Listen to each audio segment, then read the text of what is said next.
Welcome to Weekend Wisdom number 91. This week we're going to talk about phishing for credentials. I covered something pretty similar back in Weekend Wisdom number 42, where I covered consent phishing. But credential phishing is where the criminals are going to try and get you to give up your login ID, usually your email address, and your password, so that they can later on compromise your email account or perhaps log into your office systems to be able to execute a ransomware attack.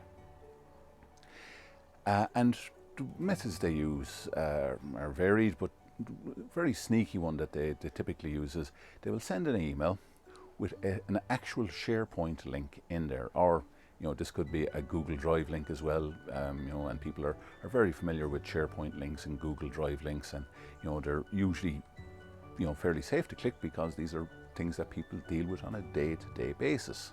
They're not some crazy dodgy site that you're being linked to. It's something you're familiar with. But then it will, you click on the link, and then it will say, oh, you need to sign in to your Microsoft account or your Google account to be able to get into this document. And that's where they catch it. They pop up a login page, and you give up your user ID and password in there. Now they have it. So it's really important that you implement something like multi-factor authentication to get an additional step of protection from these sorts of attacks. So that's it for this week. Let's be careful out there, and we'll talk to you again next week.